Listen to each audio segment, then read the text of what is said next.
Hey guys, it's Alvin and Jess, and we are The Most Potato. On today's episode, we'll be discussing the latest jazz-themed anime movie, Blue Giant.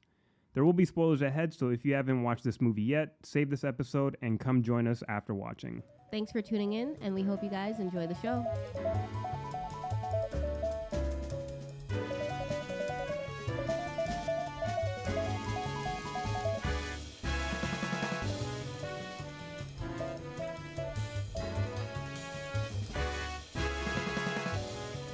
Welcome, everyone, to the latest episode of the Most Potato podcast. We hope you guys are enjoying your spooky season, October. I feel like we're already more than halfway through. I keep forgetting that's a thing. That October is spooky. Yeah. We haven't been doing a lot of spooky reviews. And I don't like spooky stuff, really, but I love spookiness. I know we were talking about It Lives Inside last week. Yeah, that was the only horror movie we touched on recently. Yeah. Yeah, not since Talk to Me. And I'm not really a horror movie person. I don't know if you count that Alien movie as I would count that, yeah. That one. What is it? No One Will Save You? No One Will That's Save such a horror movie title. I love but that. The movie was kind of it was kind of goofy. Towards the end, it was very goofy. And the aliens were really goofy in that. I know, they were creepy goofy. Yeah, they were creepy. But I'm not a spooky season person, so don't expect too many spooky season movies. Yeah, no, it's fine. If they're even putting out any of those movies. Yeah, I mean, there hasn't been any good stuff. Like the Exorcist thing I've been hearing is pretty trash, so I'm glad we didn't go to that one. Yeah, I mean, I was considering it, but I was like, let me wait for reviews, and then the reviews came out right before the movie opened. I'm just like, okay, you guys are hiding shit. Yeah. Yeah, so we'll not be doing anything spooky right now. So I hope you're not too disappointed. Mm-hmm. We're gonna be talking jazz. I'm sorry if you don't like jazz, but you should like jazz. Yes. Because this latest movie is all about learning to love jazz. Jazzu. Yeah. Korewa jazz. You've been quoting that since the movie. Because it's so funny. Everybody in the movie kept saying so dramatic. Yeah. So this is jazz. Korewa jazz this. And I'm like, okay, yeah. I love it. But it was funny. Guys, we're going to be talking Blue Giant, the latest anime film to hit theaters this past week, and you guys probably won't have a chance to watch in theaters. I wish I could tell you guys to go watch because, spoiler alert, we love this movie, but unfortunately, it had a very, very, very, very, very limited release. Yes, you almost missed. If I didn't catch it if myself. it weren't for you, I really don't think I would have caught that because you saw an ad from G Kids. Yeah. I don't think you even followed. I wasn't following them. It just came up on Instagram. But I think I follow so many other things, so it comes out as a related account to view. And I was just like, wait, is this real? I said, why hasn't Alvin sent this to me yet? I would have been all over this shit because, guys, you don't understand. Blue Giant is something that I've been obsessed with for less than a year now, almost a whole year. It's almost a year, yeah. Because my first exposure to Blue Giant is the original manga, which the movie is based off of. The movie's based off of the first 10 volumes. Ever since I finished those books, I've been dying to watch this movie because I first heard about Blue Giant on Twitter when they announced that there was going to be a movie. So I knew about the movie before the manga. Oh, okay. The anime film dropped in Japan this past February of this year. And since then, I've heard no word of if or when it would come to the U.S. Yeah. So here I am, losing all hope. I'm never going to watch a fucking jazz-themed anime. And then lo and behold, Jess comes and just DMs me on Instagram. She goes, "Are we watching?" I was really why hasn't he sent this I yet? was over the moon. I was like, we got to get tickets now. I know, just spam the shit out of me. Tickets, I got them, we're done, we're going to go. And, blah, blah, blah. And I'm like, okay. Yeah, because I to give context, I am a music lover. I've loved jazz since I could first freaking walk as a kid, basically. Yeah. It's one of the first genres I was exposed to. That was his first words. Korewa jazz. Esto es jazz.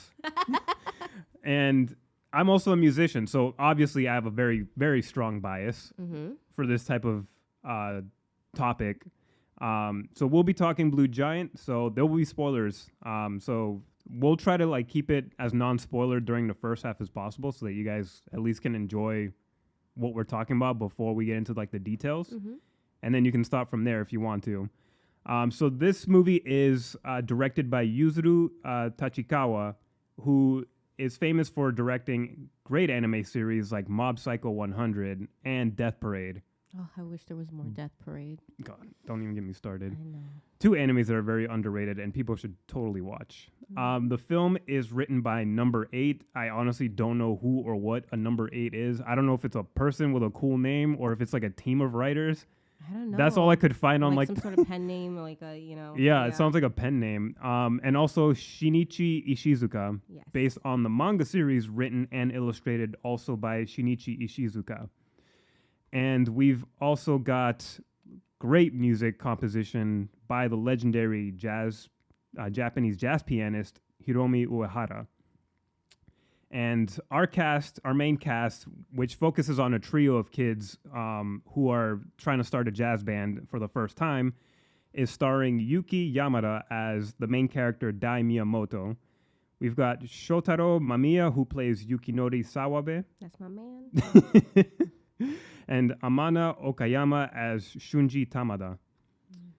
So to give you guys just a quick breakdown of this premise, we follow Dai Miyamoto's life. And it's basically turned upside down when he first discovers jazz.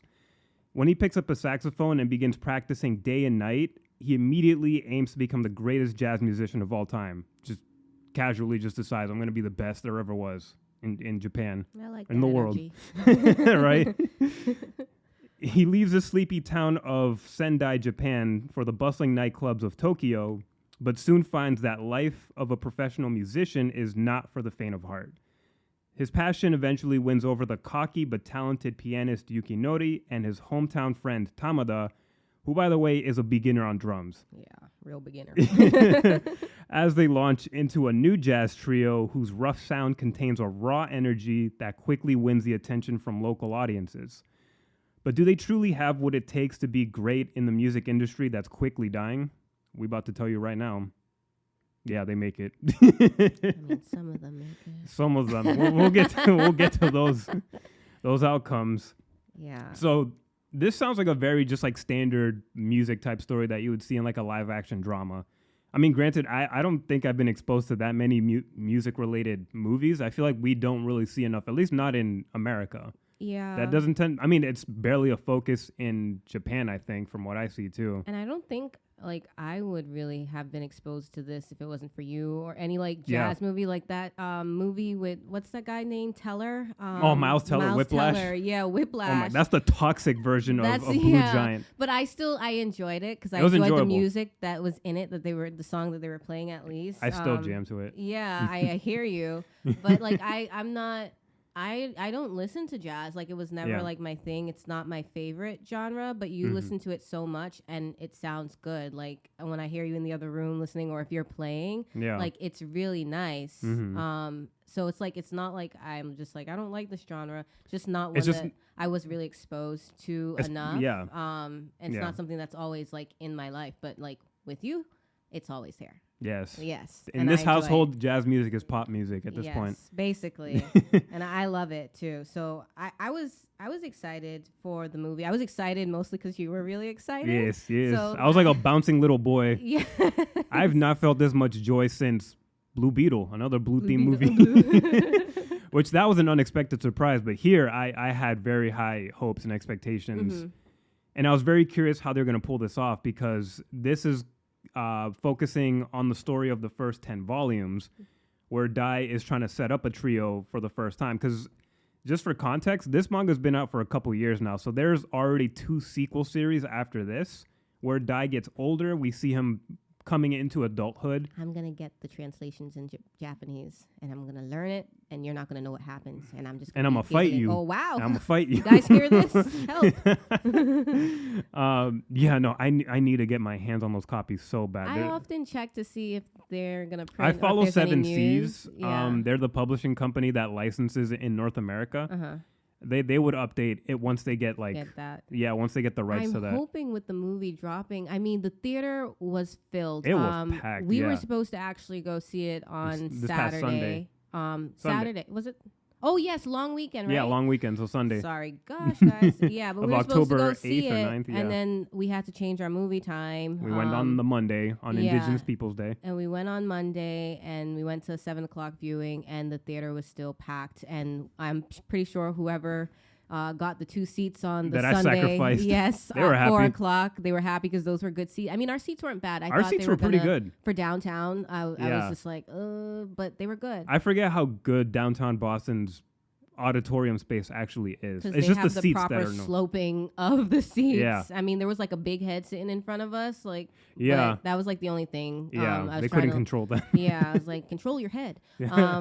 But that was like the only thing that was like annoying because I was trying to read like some subtitles and I had to like look around the head a couple times. I know, yeah. Me too. Me too. But yeah, I was really excited for this because I would see you reading the manga over and over and over again, guys. Oh my god! But I was reading in preparation. How are you enjoying this for the first time? When you were telling me about it, and like you were like very emotional reading it, and I'm like, how do you enjoy a manga about jazz? Like you're not. Yeah, hearing you can't it. hear shit. Do they have music for you to read in the manga? Like barely, and even then, it's not that interesting to look at chords. Yeah, and then eventually the soundtrack.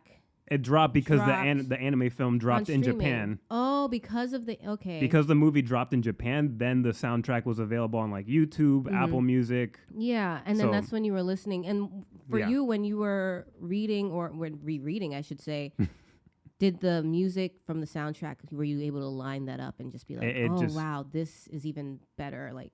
Oh, yeah. I mean, it's way better than I could have imagined because I'm new at composing music. Yeah. So it's like I can only go based off of reference of my history with listening to jazz. Yeah. And even then, it's like it doesn't give you chords all the time. So like you can't even imagine really what chords you're hearing. You just have to kind of picture what's the mood and what kind of style of jazz is he playing.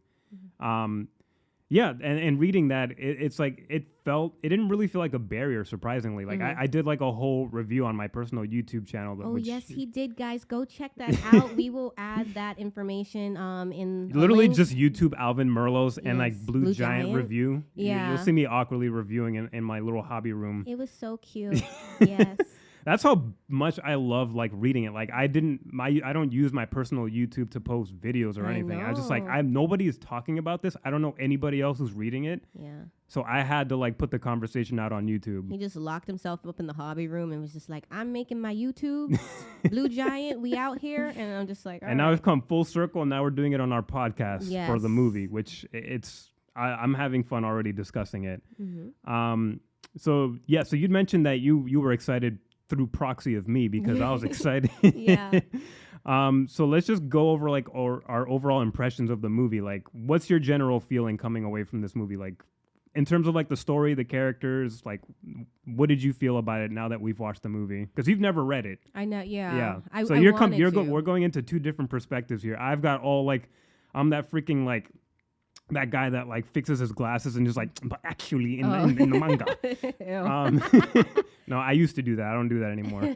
I have context as to what the story is in print. You are going into this completely blind as a new audience member. So I'm curious to hear your perspective on how you felt about the movie overall.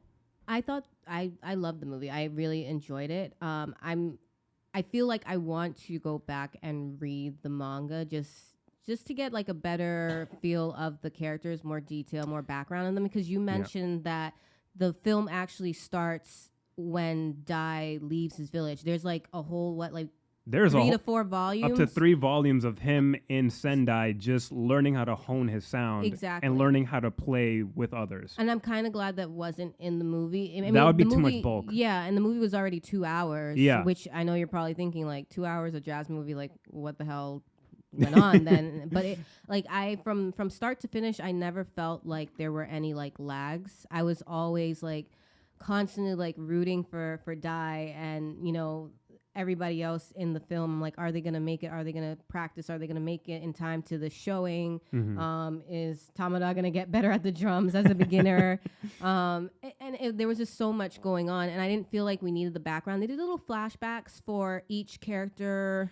They did that in clever ways. Yeah, in there. So I felt like I got just some enough. context. Yeah, just enough to be like, okay, so this is where the dream comes from. But I think I would like to read the manga just so I can get Dai's like background and maybe like the other characters if they put that in there as well too in the manga. I would like to get their background in the story so that way I can just kind of put it side by side with the movie and maybe that'll make me feel like even more like I'll enjoy the movie even more just knowing the characters a little more in depth. Yeah. So I mean, like I said, from start to finish, I thought it was a really great movie. I was enjoying the music so much. And I was looking around from where I was like tucked in a corner basically. But I think close to the end when Dai and his group were doing the final performance, there was like a guy like in the robe like bopping his head. I turned over. I'm like, my man. A lot of heads turned too because I felt like I was on the edge of my seat. I felt like I was. You were anticipating, don't mess up. Yes, that's what I felt like. And I felt that from like a lot of people. This crowd was great. Yeah, it really was. Yeah. And I think it felt like we were at a concert every time they did a performance in the anime. Even in the film itself, the characters in the audience too, you could tell they were on edge. Like, are they gonna? Oh yeah. You know, and I felt that, so I felt like I was in that audience. So I think that's what I enjoyed about the movie so much is that I felt like I was there. Like it felt very real. The music felt real. It didn't feel like some anime where they do like a half-ass like jazz attempt, like background music. Yeah, stereotypical. Exactly. It felt very real. The soundtrack is so good. It's shout amazing. out to Hiromi, man. Yeah. She is incredible, and she's young. She's still just getting started in her career.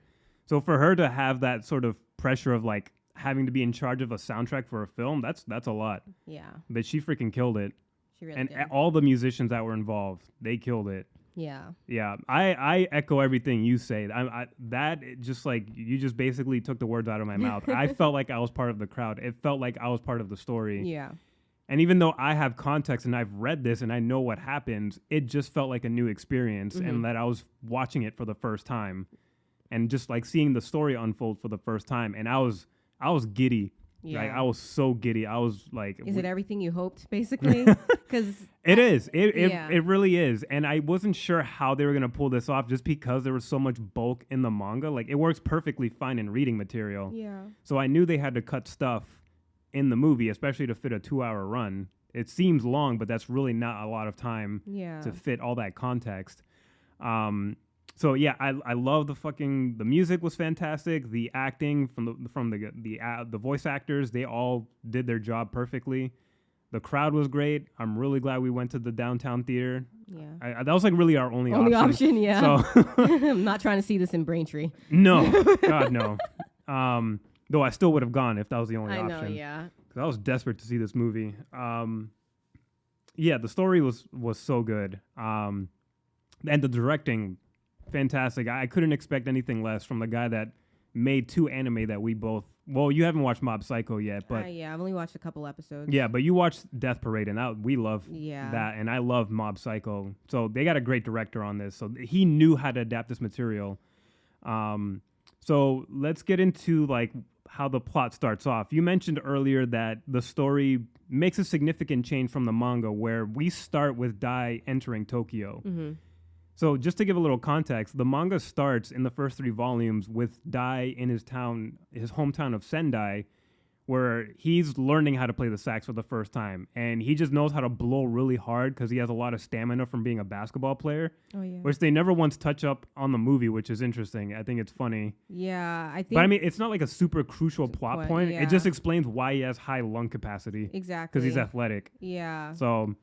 So I think it was a really wise choice for them to start right at Tokyo, because that's honestly where like the actual plot starts. Mm-hmm. Everything before that, there are little subplots here, but it's little stories of Dai diving into the world of jazz and trying to understand how that works. So even though I'm missing on a lot of like relationships and context with characters that we barely see or don't even see at all in the movie, I'm perfectly fine with it, because if you're doing a movie, there's only so much that you can pack in there. Yeah. That's with any book. Like with Harry Potter, people have complained about how much got cut off, but I'm just like... You see how big these books are? And you see how these movies are like almost 3 hours long. Already, like, with the cuts. Yeah, with the cuts. So like, you would have to make a whole series in order to fit that stuff in. Aren't they doing that? Harry Potter? Yeah. Well, we'll see. I don't know, but that's their plan. I don't really care. I just like the one where they have the game. I'll give it a try. And then Edward dies, and he's like, "My son." That's my the boy. best one for me. Yeah, Goblet of Fire is my favorite. Yes, Goblet of Fire. So we start with Dai Miyamoto, our main character, who is a saxophonist. He picks up the tenor sax, and he's right off the bat already lost. Like he gets off the bus in Tokyo. This dude doesn't even have an apartment locked down. He's roaming around the city at night. He's like finding spots to practice jazz because that's his thing. He loves being in. That was like top priority. I was just like, I need to find my practice spot. Where are you gonna sleep? Like, where do you got money? Like what's going on? Because he doesn't practice. He never practices indoors up until when he met his teacher back in Sendai. Yeah. He was always playing by a riverbank in his hometown, and he's looking for the equivalent of that in Tokyo. Mm-hmm. So that's why he plays by a bridge out in the open. And it explains why his sound is so big and powerful like thunder. Like that's, to give context, Dai, his name literally means big in Japanese. So and that's a reference to his sound on the saxophone. Not anything else. Oh, we'll get to that, yes. So he's looking around for spots to practice. He lands on one by the bridge. And then we get introduced to his friend Tamada, who is his high school friend. Mm-hmm. They grew up together in Sendai. And he basically knocks on his door and just basically goes, "Hey, can I crash at your place?" Like after saying hi, is like, "How you doing, man?" It's like, "Can I live here?" Yeah. It's like, he's just like, "Why didn't you call in advance?" He's like, "Because I knew you'd probably say no." I just showed. And that's within the first 5 minutes, and already we're getting who these characters are like what their personalities are. So they did a fantastic job pacing out, letting us get to know who these people are, how they're like. Dai is a very just happy-go-lucky dude with a very narrow focus on music. Yeah. Doesn't really think about anything else. So he's kind of like a bumbling idiot sometimes. Mm-hmm. Tamada is very much no nonsense, and is just always asking these questions like, how are we gonna get this? How are you gonna do this? What is your living situation? Because you can crash here, but I don't know if you can pay rent. You don't even have a job yet. Exactly. And then right away, their relationship is solidified in those first 5 to 10 minutes, which is great because they already had a relationship prior in the manga series. So you have to kind of get people up to speed on that. I know. Their friendship was believable. I loved it. I love that they basically have a very healthy type of masculine friendship. Yes. I mean, Tamada does this funny thing where he's just like, "Are you going to fucking live here and be my wife now? Why are you cooking for me?" Dai was making some nice-ass breakfast. I was just like, why are you complaining? You better wife that. For real. It's like, if you're going to let him crash, at least let him cook. Yes. Do a little give and take. Yeah. So they have a very funny banter with each other, but they genuinely love each other. They genuinely care for each other. Yeah, because after Tamada confronts Dai does get a little job, and he puts money on the table, and he's just like, "Oh, here," and he's like, "I love you," and on the note, and I was just like, that is so cute. Yeah. And then Tamada's like, "Oh, okay, I guess you could stay a little longer." I'll cut him some slack. Yeah. So they set up that relationship really well. And like I said, they take the creative liberty of starting right in Tokyo, which works perfectly fine. And they set up the trio fairly quickly as well, because we also meet the pianist Yukinori fairly quickly as well, which, again, works perfectly fine. The movie really needs to grab your attention. It's a movie about jazz. A lot of people are already not interested in the genre itself. You really got to get the story going. And Dai's looking around for a nightclub so we can see where he could play. He comes across this lady who they have a conversation, and he asks for her to put on a record.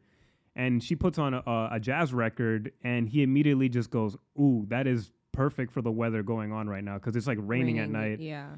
And I just love that they kept these little details from the manga where people who are really jazz lovers, they it's almost like they have gaydar. Yeah. It's they just look at each other and they know "Oh, you know jazz. You like jazz, huh?" Yeah. How do you know that this was the perfect record for the mood of the rain?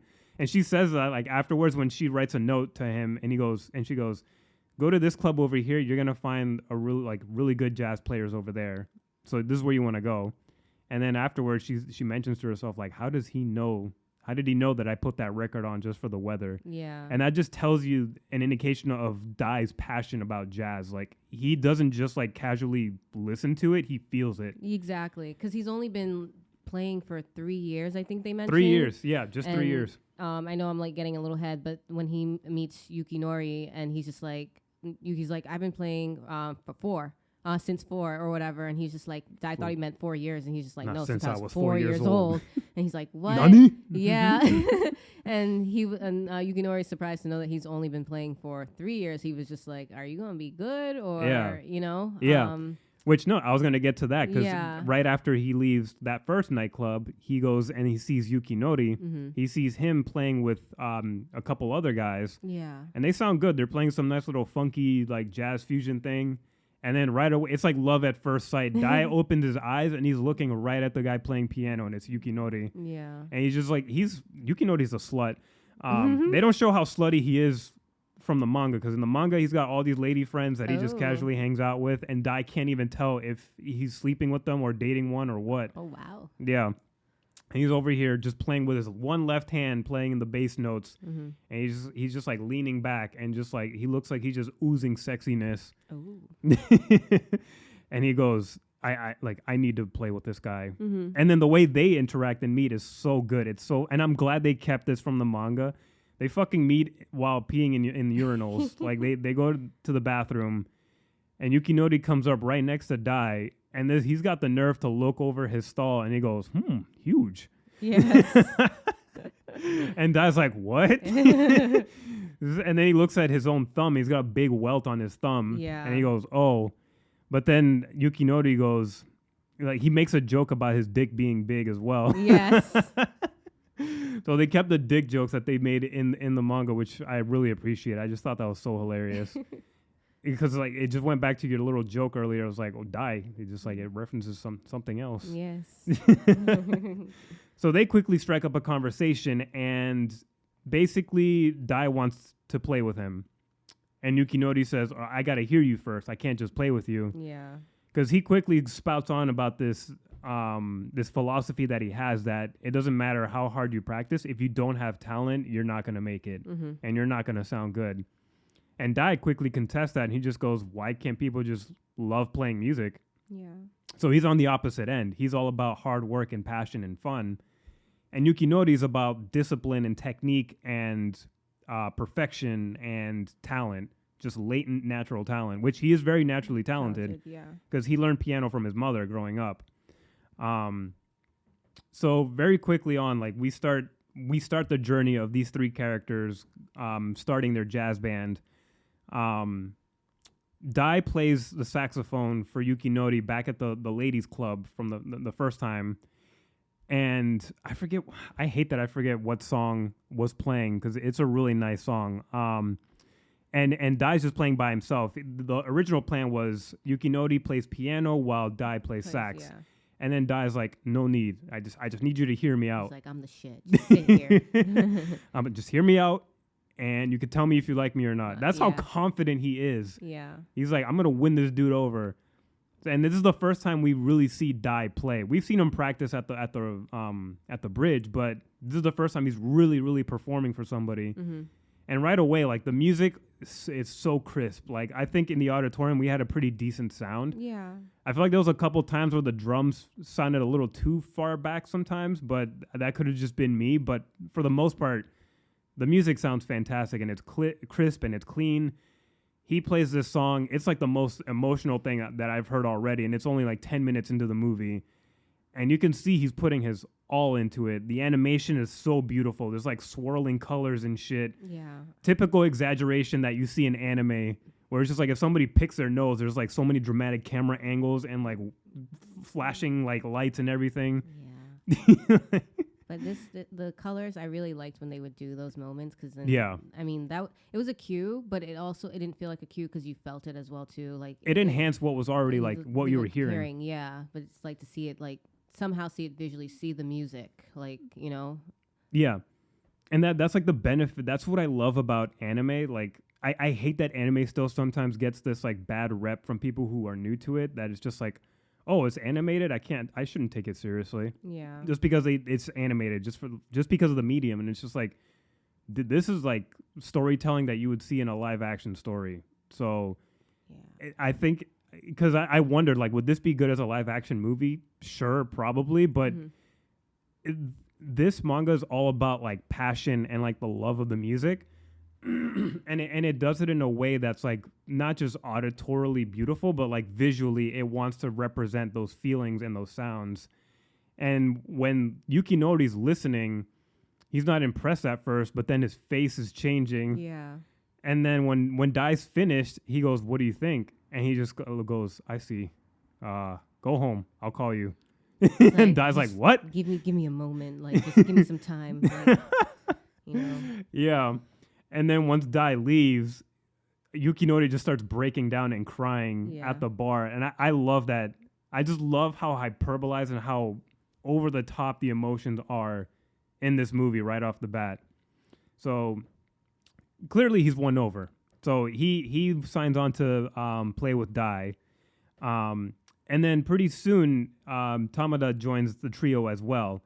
And the good thing about this is that I feel like they don't leave any characters behind. Dai has his own personal journey in the movie, so he basically has to learn how to play with others because we see that he struggles to play with Yukinori. Yeah, it's just them two. Yeah, when it's just them two, because he's just so focused on bringing his biggest sound ever, and he's focusing on the solos, which is good. You want energy for your soloing and your improvisational skills.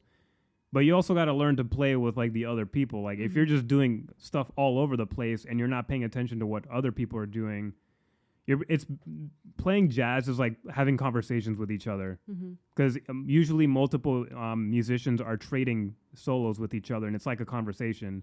So Yukinori's looking for clear communication with him, and Dai is just like, I don't know what you mean. I'm doing everything just fine. So there's just like conflict right off the bat. You got like the very strict, disciplined kid, and then the free-spirited kid just going at it on their philosophies. Yukinori is very arrogant. We see right off the bat. He everything that comes out of his mouth is just like, wow, like I would not be friends with this dude within the first 5 minutes. But then fixa. Then fixa. Oh God. Humble So his journey is to actually be more humble and to be more vulnerable in his playing as well. Because he's as good as he is, he's also very rigid in the options that he has in terms of what sounds he wants to create. He tends to rely on the same tricks. And Tamada is just here in the corner just like, I don't know how to play drums. He's like, how many sticks do I use? I love that he's actually very excited. In the manga, he doesn't look very enthusiastic right off the bat. Even though he's the one that asks, like, hey, can I join your band? Yeah. So we've got Tamada, who's on the journey. He's like basically all of us. He's the beginner watching these two great musicians just go at it. So he's basically like a beginner. He doesn't know anything about music. He's never touched a drum set. Yeah.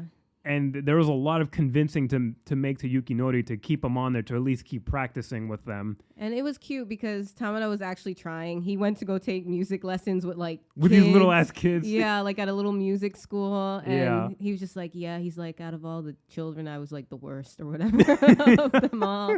And I just thought that was only from like basically keeping the beat on a can for Dai. When Dai was practicing. And he kept on time, and he was passionate while hitting the can. And then like after Dai finished, he's just like, "Kore wa jazz?" And I was just like, "Yes, this is jazz." Yeah. You feel it now. You've been infected. So I just thought that was really funny, and that he was actually making the effort to practice because he really wants to be a part of it, and I like that. You can see like when people wanted to be a part of this jazz, like when they were passing out flyers like later on in the movie and. Dai said to the guy, he's like, what is the percentage chance of you actually coming? The guy's like 10%. And Dai was like excited about that. And I like that the guy did show up, and then he basically had the Korewa jazz moment as well too. Yeah, exactly. And I like seeing that. That's why that was so funny when anybody in the movie said that line, because I was just like, yes, you're being sucked in. This is jazz. As if they've never heard it or even heard of it. But that just means they never heard good jazz, because as Dai and Yukinori are always saying, they're just like, jazz is dying. There's like these people that are doing it, and it's like half-assed. That's why no one's like engaging with it. No one's falling in love with it, because no one's playing it right. There's no talent. There's nothing different. So like even when Dai first meets Yukinori, the group that Yukinori was playing with, after they got off stage and like Dai goes up to Yukinori and he's like, you're really good, yada yada yada. And he's just like, what about the other guys? Like, he's like, tell me straight, basically. So he's just basically knowing that he's playing with shit people. Yeah. Like that's how arrogant he was. But like, I guess you could shit. see it. Yeah, he's like, this guy's like a lot older. He's been playing for a while, but like they're doing like that basic shit basically. And I thought that was really funny. So anytime anybody gets sucked in, I'm like, yes, this is jazz. And I love that every time there's a performance, there's an emphasis that there's somebody new perking up and listening and taking it in and being like aware of it and loving it for the first time ever. Yeah. Even if they don't fully understand, because there's so many characters that say, I don't understand what jazz is, but if this is what this is, I'm going to listen to more. Yeah. Like, they're feeling it. Like it's a feeling. Yeah. And I think that translated a lot on a lot of the different characters that they were interacting with, even if it was like for the first time, or if it's characters that are there from start to finish, like the lady at the club who owns the club. I mean, she's not her first time with jazz or anything, but she's seeing them grow. Like she's she's like their little music mama. Exactly. So like they're using the space. She's providing the space, and she's seeing them get better. And then that one guy, I don't remember his like relation or if he was just like a random guy, the old guy in the crowd who he's literally a random guy. A random guy, yeah. So he saw their first performance together in one of those clubs, and at the end or further into the movie, he comes up to Tamada because everybody wanted Yukinori's autograph. Or Yukinori's Dai's just like, autograph. Fuck you guys, I gotta go. And then Dai's just like, okay, yeah. And nobody's paying Tamada much attention. And then the old guy comes up. He's like, "You gotten better since your first performance. Like, I'm so proud of you." And then I was like on the verge of tears, and I was just like, "Who is this grandpa?" I know. It's like, it's like that is so sweet. And I was like, you have a fan. Like someone's watching you. Like what you're doing matters. So he was always feeling like he was bringing down the group because he's new, like new to drums, new to jazz, basically all of that. Everything, yeah. And just this little bit of encouragement from just some random guy who is supporting them. Yeah. That was a good moment. It just reinvigorates his soul. And he's like, I'm going to keep going. Exactly. And I love that you mentioned that because that is like another theme that this movie tackles. It doesn't just want to focus on the great musicians. It wants to focus on people who are up and coming, people who are just passionate that just want to play. Because it's such a relevant thing to see a character doing something new and doing something scary and doing something that, frankly, that they pretty much suck at. Yeah. Everyone sucks at doing something for the first time. Nobody's good at something right away. Even like prodigies, they have to work to get better. Yeah. You can't just rely on your talent. And it that touched me as well because as I mentioned before, I'm a musician. I'm still, even though I've been playing for years, I've had on and off like lessons that were official, so I've always had to teach myself. Yeah. And so even though I'm still rough with my sound, I can look back on the years and look and be like, wow, I actually made a lot of progress since I started at 19. Yeah. I'm 31 now, and I've made significant progress. And it also just sends a really great message that even people that are just trying are worthy of praise and worthy of being paid attention to, because you never know where they're going to end up. Yeah. And just the fact of seeing somebody out there doing what they love, what they enjoy, even if they may not be good at it, that is like one of the bravest things you can do. Yeah. And it kind of hits home for me because this is like our first time launching like our podcast together. Like we're not going to do everything right the first time. We're not going to get all the followers and listeners in our first like couple attempts. But it's like if it's something that other people are still like reciprocating and like responding to, like that's encouragement to keep going. Yeah. Because too many people try things that they really want to do and they just quit because they're not seeing the results right away. It's like a year of doing this and they don't feel like they're at where they're supposed to be, not realizing they're putting a lot of pressure on themselves. Yeah. Because it also just takes an incredible amount of luck on top of like all the work that you put into it. It's also just a matter of luck as well.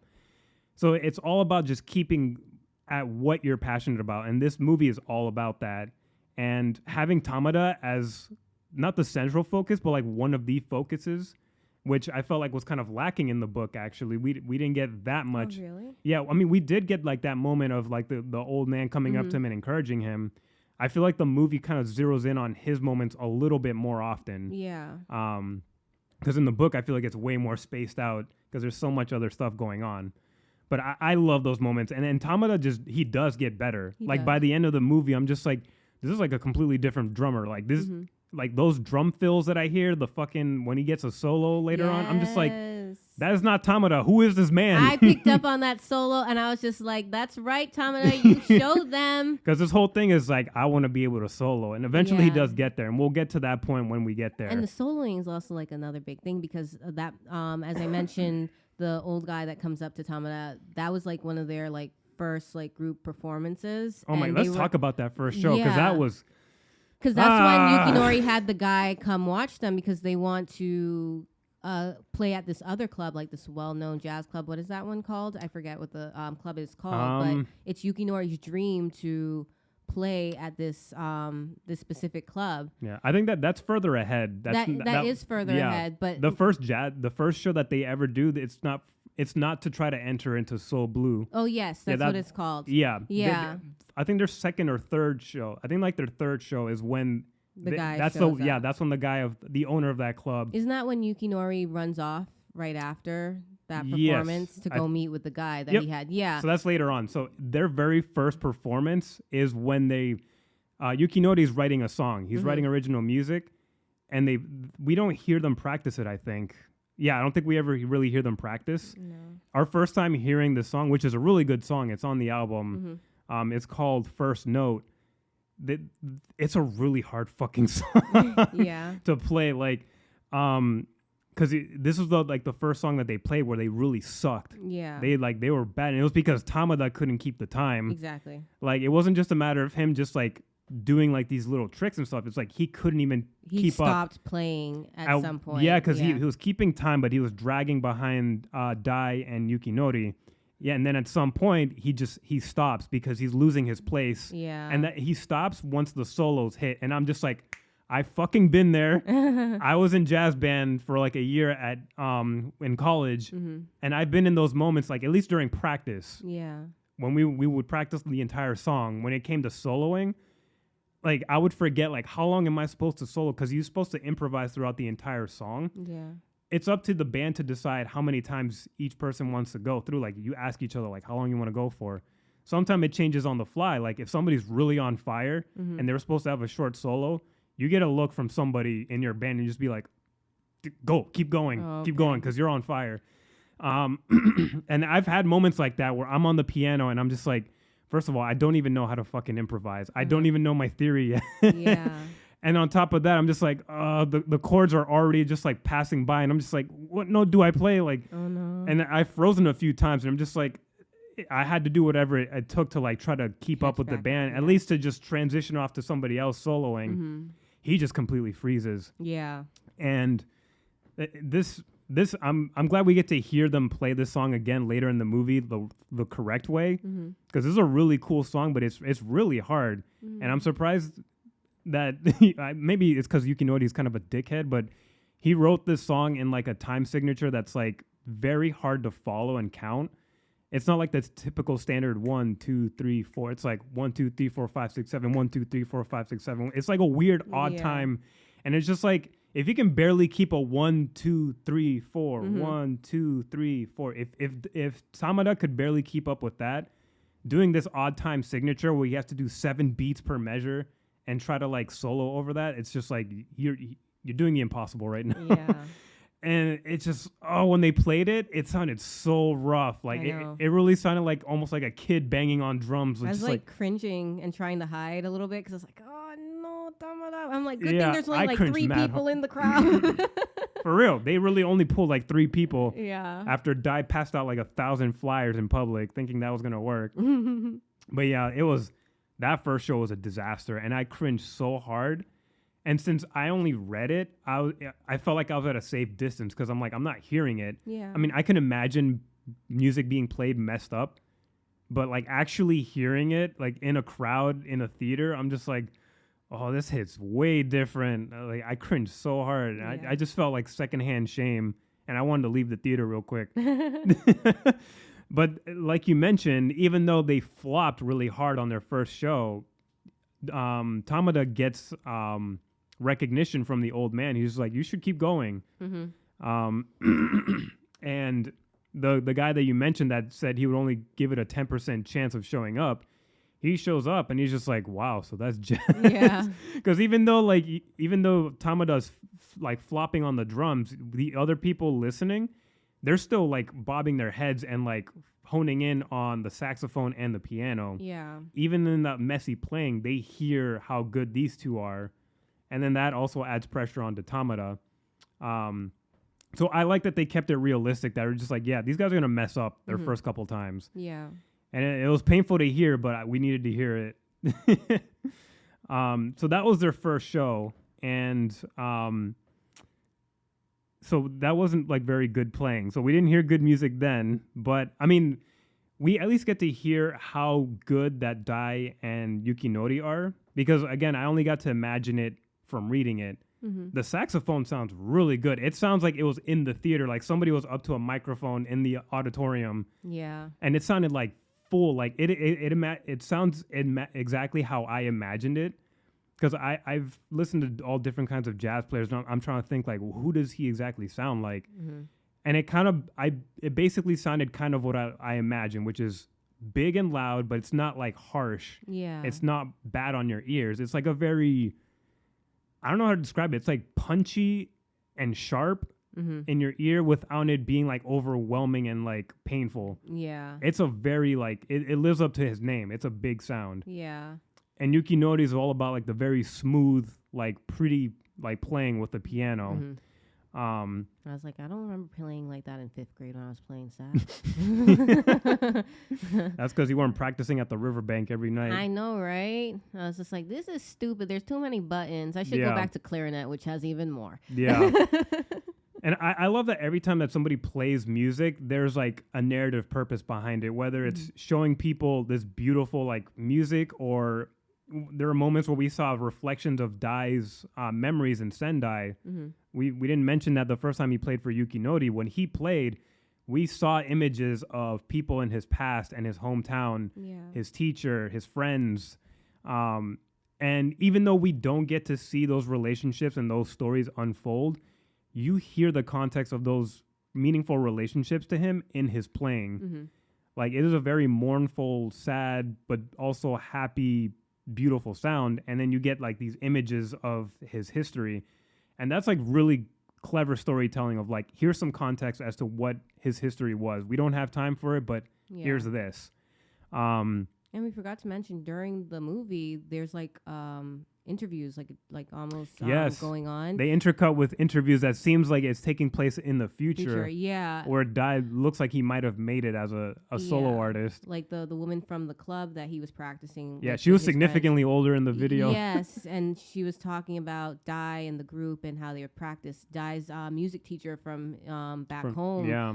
From when he was first learning, was also talking about like how Dai got to where he was at what point. And I thought that was even Tamada was being interviewed at one point in the future. Older, he looked like he looking was like a CEO boss. Yes, exactly. He was like in this building suit, and he was talking about, oh yes, I got to play with Dai, and I was just like, oh, it's like, so does Dai make it? Like, what's going on? Because even I know I'm jumping ahead, but even at the end of the movie, it's just Dai going on to like the next thing. It's not step. Like, oh, the interview comes together and it's just like, yeah, Dai, superstar, saxophone player.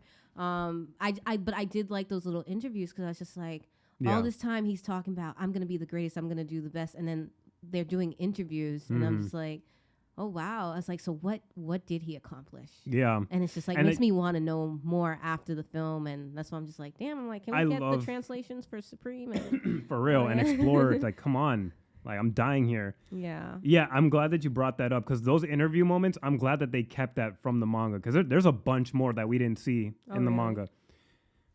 Mainly because a lot of them are from characters that are in Sendai, so we don't get to see that in the movie since we don't spend any time in Sendai. There's interviews of like his old like music teacher where like she reminisces on the day that she played with Dai playing the school anthem, but they did it in jazz, and everybody in the crowd just loved it. Oh, that was like his first big win in town to get people's attention to jazz. And then, like you mentioned, we get like the interviews with his teacher.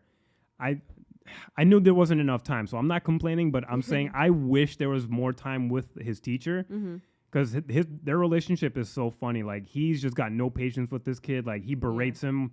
It's just like, you need to fucking focus. And he's also a drunk because, like, he's a failed musician himself. He never, you get backstory of him, and he actually went to Berkeley in Boston, and he was out to try to make a name for himself. He never did that. And, you know, he reflects on how much he started loving jazz again because of meeting this student Dai. And there's like a whole bunch of other characters. They have these great interviews, but they still kept the core concept of keeping those interviews in the future. Because like you said, we don't see the end result of Dai being the greatest musician, because his story, even though we get a complete story in this movie, his journey is only getting started as a musician. So clearly there's going to be sequels. There better be sequels. 'Cause there's already 2 sequel volume, like mangas in general, with complete stories. So they could easily do more sequel movies. So yeah, they do intercut with interviews, and it gives you a taste of, yes, he does make it, but you don't know how. And that's like the fun of the story, is how does he make it? Because this story is not without drama. Like we mentioned before, they struggle with the first song, the first performance. You know, there's like a montage of them writing music, and it feels like believable. It's like they're trading off notes, and people are disagreeing. They're agreeing on what should be played. And again, the philosophy of Dai and Yukinori is still in conflict during the movie. Like, they still butt heads. Which, I mean, I feel like it's easy to be on Dai's side, just because, like, I get you where Yukinori's coming from. Like, talent gives you a huge boost. But talent doesn't mean shit if you're not vulnerable with your music. If you're not fully opening yourself up to changing and doing something new. And that's his main struggle that we start seeing as well. And Dai notices that too, and he mentions he calls him out. And Yukinori's just like, me? What? He's like, I'm basically like perfect, like with my playing. And he's like, you hit perfect notes on perfect time. But you're not telling us anything with those notes. You're not expressing yourself. Yukinori, he doesn't like, there's no soloing. He likes solos, but it's just like, it's so neat and perfect, and it doesn't really have feelings. It's just like, it's not spontaneous enough. Is this a solo? I'm just like, it feels like it's straight out of like off the page, like you're just following these, basically like playing classical, reading it off instructions, and he's just like reading it. And I like that Dai mentions this to him, and he's just like, no, he's perfect, he's talented, he's good. And then when they have that big show, and Yukinori invites this guy for the club, he's just like, yeah, come listen to us, tell us what you think. After that show's over, Yukinori runs over to the guy at this other place in this other bar, and he's just like, so what did you think? The guy's just like, oh yeah, he's like, the saxophone guy's interesting. So interesting. He even compliments Tamina. No offense, Tamina, but he's new. He's new, but he's like, he really kept up with the time. Yeah, he kept up with the time, and he was like, yeah. And then Yukinori's just like, so pick me, now me, do me, and then he's just like, suck. Yeah, he's like, you were trash. You arrogant little shit, basically. Like, he humbled. He crumpled this kid shit out of Yukinori, and I was just like, I felt bad, but I was just like, you need that because your friend, your bandmate was telling you, and you're too arrogant because you think you're on a different level of, like, I guess I want to just say, like, the education of music and writing it and being very precise and knowing that, and Dai's not like that. They're like two opposites, both very talented, but they're very different, like you said. Different approaches. And the fact that Dai, who you think is just like, he's just playing, he's just feeling, he's whatever, the fact that he was able to give constructive criticism to his bandmate so that he could be better and they could be better again, and Yukinori just brushed it off. It's just like, Dai does know. He doesn't map everything out and do everything the way that Yukinori would, but he does know. So why not take the advice? You know, so I thought that the guy coming or saying to Yukinori, like, yeah, like, well, you're not that great. You're not as good as you think you are.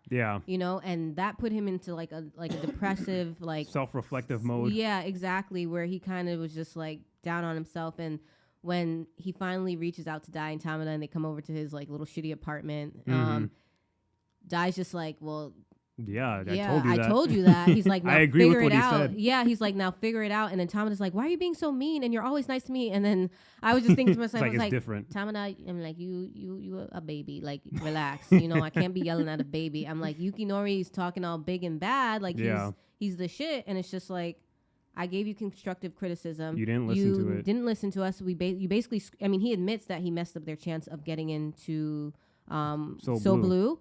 And, you know, they're just like, it's fine. But in a sense, Dai says, I told you so without saying it, which I also like about his personality as well, too. Yeah. He doesn't. He's just direct. He's direct. And, you know, he doesn't take things too hard. But it's just like, I told you. And I think for me, that showed that Dai knows his bandmates, his friends. He knows who he's working with and what he's dealing with. So it didn't seem like it came as much of a surprise to him that this opportunity was missed because of Yukinori's arrogance. Yeah. Which I really enjoyed that. So he was just like, there's not much we can do. You get yourself out of this funk and just be better. Yeah. You know, work on what I told you to work on. Work on what this guy said that you were lacking. Mm-hmm. And that's what he eventually he does. Yeah. He gets this opportunity to be a guest pianist in another band for another thing, and that moment, I don't know if you want to talk about that. Let's back it up a bit because I forget. Is this so? This conversation with Yukinori and the club owner, does that happen after? I'm trying to remember because I don't know why I'm forgetting. I feel because I've reread this so many times and I just watched it. Was this when they did that show for the jazz festival where like that cocky ass older band guy is telling him like, oh, Dai, you need to know what specific jazz you're gonna play. Like you can't just play any type of jazz. Like the older dad looking guy. No, it wasn't that. I think it was a later show, right? Yeah, because I remember the guy that Yukinori called to come and watch them. Mm-hmm. He was sitting like in the back having a drink, I think. What songs were they playing? I don't even remember. I don't remember. Maybe it was like a jazz standard because it wasn't one of their originals, I think, that they were playing. No, because I remember the festival that you did mention. That they were proving a point to that guy because he's just like, yeah, you guys are young. You don't know what you're doing yet. Exactly. So you can warm them up for us, and then we'll show you how it's done. And Dai's like, we gonna warm them up. He's like, we gonna show them how it's done. Y'all be the warm up after. Y'all be the cool down. And it was just like, it was so good. I was so happy for them. And I think that's when the old guy was just like, oh yeah, you gotten better. Yes, that was after that show. Yeah, it was after that show. Because this is the next time that we see them perform again, like a full show. Yeah. And they fucking kill it. This song is called, I think it's called New or N-E-W because there's like periods in between. And I think this is probably my favorite song. This is like one of the songs I've listened to on repeat for months now. And when they first started playing it, like this was one of the moments where I felt like I was in a concert with everybody. Mm-hmm. The sound was like explosive, like, and it starts with just Dai on the saxophone, just ripping it. Like there's no beat yet. It's just like him taking time, just like doing a little nice intro. And it's just like, it sounds fiery. And it just sounds like the whole room should be red right now because it just, it sounds so intense and sharp. And then the drums come in and I'm just like, excuse me, Tamada? What? What do you mean, thump? Like just keeping perfect time. And then when he keeps going, I'm just like, wow, like he's keeping time with like the horn, with the piano. Mm-hmm. And he never misses a beat. Yeah. Everybody's playing so good. Everybody's just like in each other's heads at this point. They just know who needs to come in and out for soloing. Mm-hmm. And then this is like, again, like the way they perform, it's so exaggerated with like all the colors. You start seeing like galactic shit flying around. Like it looks like people are in space. You see people in the crowd look like they're nutting. Like I've seen some old faces in there. Yeah. And it was just like, wow. Like at that point, I almost forgot that I read this story and I'm just like, they're going to win after this. Like there's no way they can fail again. Yeah. And they had such an amazing performance with that song. And the sound is just so clear in the theater and it's so powerful and so good. And the fact that Tamada did that with the fucking drums. And of course he was going to get praise from that old man. Like even the old man should have been more blown away than that. Yeah. It was so good. So for them to come off of that high and then for them to fail to get into So Blue because of Yukinori, the movie has a nice way of just like pacing out like the highs and the low points of these people. And I like that. It wasn't like, oh yeah, just because they tried so hard and they basically like took a page from Rock Lee's book and she's like, we just need to be stronger. We just need to be better, and we're just going to make it, and it's just going to work. I like that, you know, they didn't get it. They didn't get it because of a band member. They had to flop again. Yeah, I really even though like they that. Sounded good. Yeah, they did. It's just because Yuki Nori held back. Because of his like very unimaginative soloing. And I forgot to mention, like, the animation is like so gorgeous. Like the character designs are so good. This is like one of the few animes where like nobody has like really funky hair colors. Like everybody just looks normal. Yes. They all look like normal people. I thought that was funny. The colors are so like vivid and bright, even when people are not playing. Just like the environments, like whenever it's like raining or something, it looks so fucking jazz. Like they just went all out. We did have a debate on the way back about the CGI animation. Yes, you were totally on board with it, and there are moments where it just stuck out like a sore thumb. Like it was really an eyesore for me at points, and it's usually when they're playing. Yeah. That's when the CGI really kicks in, is when you see the musicians playing their instruments. I loved it. I told you that I really liked it because it felt like an obvious layering, if that makes sense, of the CGI. Because when they're playing and they're getting into it, or even if they're just practicing, there are moments where the CGI made them look real, as real as it can. Like it felt natural. Yeah. And then you have the obviously animated like background, but the CGI, when they were playing in those moments, I felt like those are the moments where I'm supposed to really see the characters when they have them that way. And that's why I was like, I think it was done purposely. You're just like, it doesn't look natural, it doesn't look fluid, or I didn't feel that. I felt like I was seeing the characters enjoy the playing and making something and creating something in those moments. It was kind of like seeing it like I said, layering, but like it was like scrapbooking. Like you place them there and you cut out these moments, the moments where they're so caught up in the music. Yeah. And I think the CGI was trying to do that. And I felt that. I don't know if anybody else who saw it, who went to go see the movie this weekend or in the past weekend, if anybody felt that, or if anybody had an issue with the CGI, I just thought that it worked very well.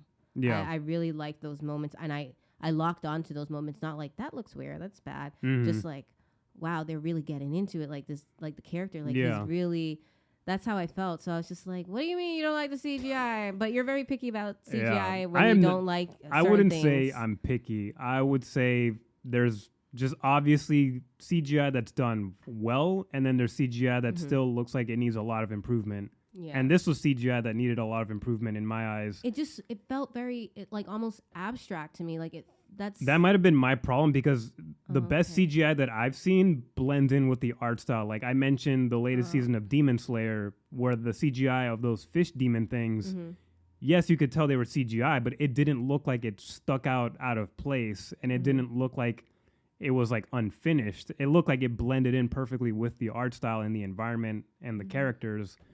Whereas this, it honestly looked like early 2000s CGI, where anime was first starting to play around with CGI.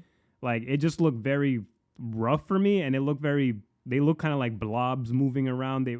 Whenever they were playing their instruments, I didn't get a sense that they were really playing it, because I'm hearing like rapid fire notes going off, and I just see the fingers just moving slowly like this. And I'm just like, I've seen better with 2D animation. I have to push back on that, because I felt like it was a way for us to see them playing to. I mean, if you're arguing that it's an art style, then I could see that it's an art style. Yeah. It's not one that I like. Yeah, I know you're saying you don't like it, but for me, I felt like everything was done purposely. The slowing down, like, because when you mentioned that you felt like the music was like faster than what we were actually seeing. Yeah. It wasn't like a slow-mo type of thing. It was just like, I felt like it was just slow down for us to see it, for us to feel them in it, for them to be suspended in the music. That's like, I don't know, I guess like the artsy art style and the vibe that I was getting from it. So that's why I was just like, which I'm fine with that. I feel like it would have looked better if they just hand-drawn those moments. Yeah. Yeah. Maybe. Yeah, because I had problems with it as soon as I saw the trailer. Like when you see Dai like humping the air with a saxophone on stage, I'm just like, oh, that looks weird. I don't like that CGI. Weak Dai. No, his stroke game is too hard. That's the problem, and it just looks weird and choppy sometimes. And I'm just like, Yeah, the CGI wasn't for me. Like, I wish they just kept it 2D, or if they just did more blending or something with the CGI. I don't know. There's so much anime that does CGI and they do it wrong. Like, in my eyes, like, I rarely see anything done well. Like, Attack on Titan, they actually did it well. I complained about it. I'm like, why are you doing CGI? But it actually looked good. Same with, like, Demon Slayer. But a bunch of other things I've seen in the past, I've never really liked it. And, like, unfortunately, this is one aspect that I didn't really like in the movie. But I totally get why you would like it as well. Like, if that works for you, I think that's great. I wish it worked for me the way that it did for you. But it was just like, nah, this sticks out like a sore thumb. Yeah. But I mean, it did. At the end of the day, it didn't ruin my viewing experience. I was enjoying the performances, because a good bulk of it is still 2D animation.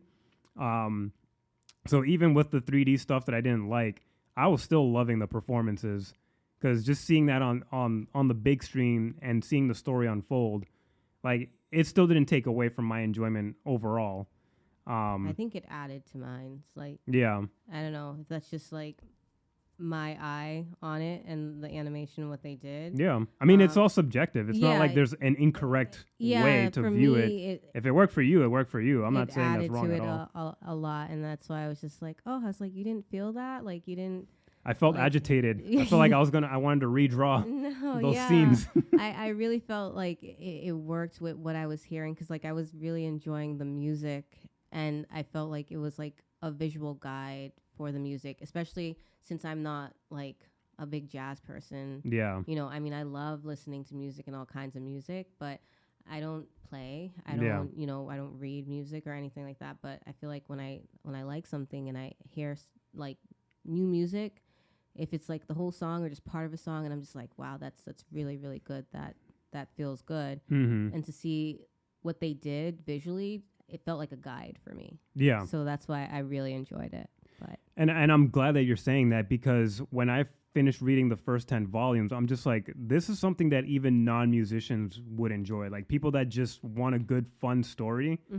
This is definitely, like, Shinichi really did, like, write this to make sure that it was inclusive for all people. Yeah. Because this story doesn't hit you over the head with, like, you know, music theory, like, dialogue, or, like, the stuff that you hear in shonen anime where they have to over-explain concepts and, like, abilities and shit. They don't spend time doing that, because that's not the main story of the anime at all. And it wouldn't be necessary. And it wouldn't be necessary. So you don't have to even be a musician or know music terminology or anything to appreciate this story. It's really a journey of people trying to achieve their dreams, trying to find their identity as young people who are coming up in the world. And part of that is, you know, making major successes and also major failures. So you mentioned that Yukinori earns his place with the band in So Blue after he does that. He's a substitute pianist for a band who is visiting. I think they were playing at So Blue, right? Or was it like a different club? It was a different club. It was probably a different club, yeah. And the club owner of So Blue is just like, listen, I'm going to give you one last chance because I'm desperate. Yeah. So, and Yukinori wins the spot. So, like, now all three of them are going to make a huge, big step forward in their music career. They're going to play at the So Blue Club, which is the most popular jazz club in Tokyo. In this movie, at least. I don't know if it's a real place, but in this Tokyo, if you go there, you're basically going to make it. Yeah. So, basically, they're prepping to to perform. They're practicing and stuff. They celebrate as well. It was so nice to see them just like hang out and have dinner together. But it's like the cutest thing. Looming, ominous. I didn't feel shit. I didn't feel when I was reading it, I was not expecting for like the next biggest emotional gut punch, like the darkest point of the story so far. I know you came and you're just like. And I'm like, what's wrong with you? He's just like, I was like, relax. Yeah, I cried when I read this point in the manga. And I was just like, what happened? What are you reading? So, yeah, let's talk about that moment towards the end of the movie. So, we're at a moment here with Yukinori. He's working at his construction site because everyone has like these odd jobs, and most of them work overnight. I don't know how the fuck you do that, but hey, life of a musician. You lose sleep, and you're starving, and you're poor. So I'm glad that they portrayed that. Everyone had shitty apartments, shitty jobs, And when they made money off of jazz clubs, they made a decent amount, and they just spend it on booze, which I love. That's typical college musician kids. Yuki Nori is in an inner monologue while working at a construction site and basically saying, I'm so glad I met Tamada and Dai. And it's just such a cute, heartwarming moment where he's finally understanding, after having apologized to the guy that he ran out on who wanted an autograph in a previous show. This dude like hunted down that guy so that he could give him an autograph and apologize for like being a dickhead. Yeah. And, you know, Yuki Nori earns his place after that beatdown that he got from the club owner and from Dai. His solo was fucking beautiful in that song that they were playing. Mm-hmm. So he definitely proved his worth. He's being appreciative, and then, you know, it's late at night, and then suddenly we see like bright lights shining on his face, and then everything goes silent, and he gets fucking run over by a construction truck. Bitch licked by truck-kun. Seriously, he was really trying to send him, like, he's trying to isekai this guy. Yeah. Just like in every fucking isekai anime, send him to the spirit world, and you have to earn your body back. And that's how hard they hit him. Yes, I think this girl was just like, "Oh my god, no!" Yeah, like she like yelled. Yeah, out. She literally said, "No." Yes, I was just like, "Did you not? Were you not some prepared?" People, some people aren't prepared. It's the first time, so I love that reaction. Like it was, and nobody laughed. It wasn't. Yeah, it was like it was. If somebody laughed, I would get why. I was just like, I didn't expect anybody to yell, but everybody was so invested in the movie. I saw people I heard them gasping, leaning forward. Yes. That girl yelling, "No!" Yeah. Oh my god, that was funny. Like that moment was funny, but I loved how everybody was just like, even for I guess you even seeing it animated, even though you knew it was coming. I knew. Like, how did you? Yuki Nori didn't know it was coming. Even for me, it hit harder. It just, all right, no more jokes. I swear, it really did hit me in a different level. Not watching it animated. Mm-hmm. And God, they kept it gruesome too. I mean, they drew it in a different angle in the manga, but in the film, they show that his arm is just completely crushed. His right arm is like zigzaggy. The fingers are just like all over the place. Yeah. The manga has a little too much detail. It really fucked me up. Oh no. You saw some bone. You saw a nail flip upward. Ooh, you know about them nails flipping. Yeah. And oh my God, like. So he looks like he's near death. Yeah. And he's telling his coworkers, please call Dai. And we cut to him being in the hospital. Well, we see Dai standing at the hospital, and Tamada rushes in, and he goes, what the fuck happened? Yeah. And they explain that the truck driver fell asleep at the wheel. So it was a freak accident. Mm. And Dai's basically saying, like, they don't even know if his arm will be normal again. Yeah. So he can't play. And this is like the night before exactly of the big show at So Blue. What luck. Like, oh my God. And Tamada breaks down, and I'm just like, I feel his pain. Like he's part of this group now. He's got this friendship with Yuki Nori as well. So he's easily affected by this. And his soul is crushed. He just thinks, like, what the fuck? What are we going to do? We can't do anything now. We can't make it. Mm-hmm. And Dai's only reaction is, let's go to the ladies' club. We're going to keep practicing.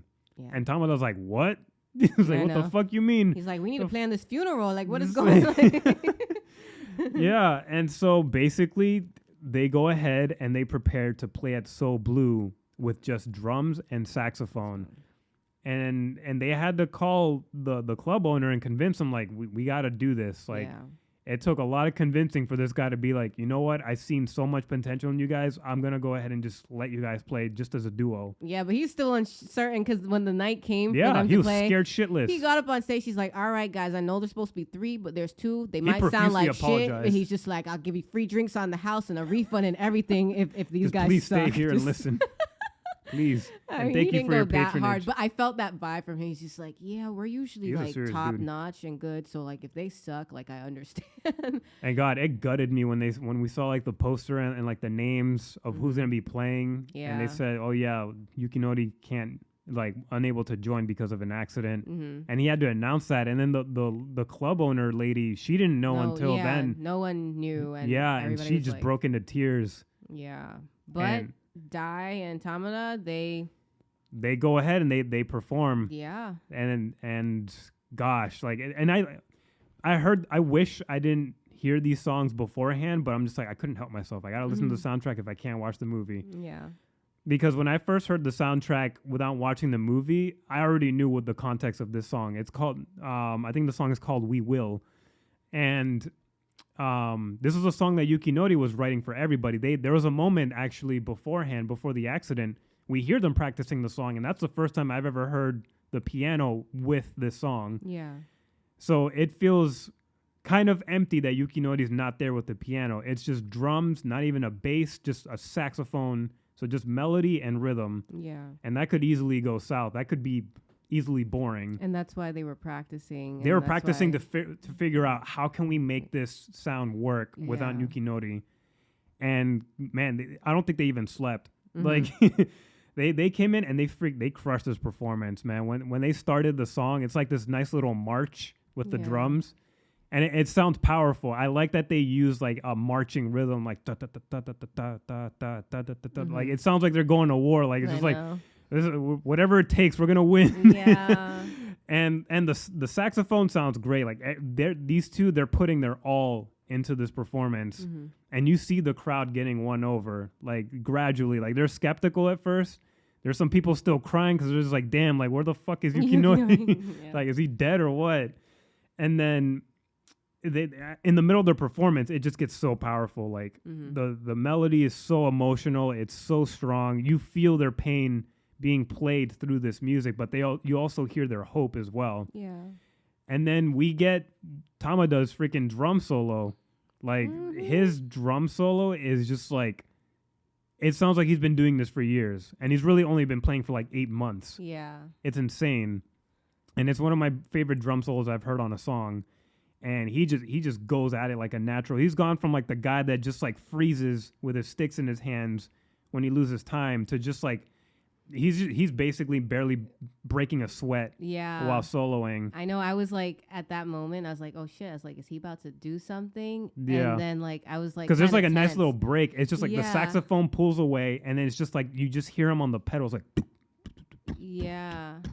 There's like a building anticipation, and then like I just like this grin broke out across my face, and I was just like, "Oh shit, look at Tamada!" Yeah, me too. And I was like so like proud, like so happy. Yeah, I loved that moment. It was so good. I was like, yes. I was like, you got this. Look at you go. I was bawling my eyes out before that solo. Yes, he was. I'm here trying to listen to the jazz. I'm like, is this Jazzu or is this Alvin crying over here and stuff? He was very emotional about it because I was so wrapped into music, and then I was just like, I didn't think I was being I was trying to hold back my sobbing. Yeah, I was like, is he laughing? And I look over, and you're just like, you're like grinning but crying and just like enjoying it. And I was just like, are you good? And he's just, but like I said, I was excited for the movie because I knew how excited you were, but I did not expect you to get so emotional for it. I didn't expect that either, because I didn't even expect to cry at that point, because when I read this scene in the manga, I cried as soon as I saw Yuki Nori get hit by the truck. Yeah. That's when it hit me. When I saw it in the movie, I was just like, okay, I'm not crying. That's the surprise, but maybe because I've seen it before. Yeah.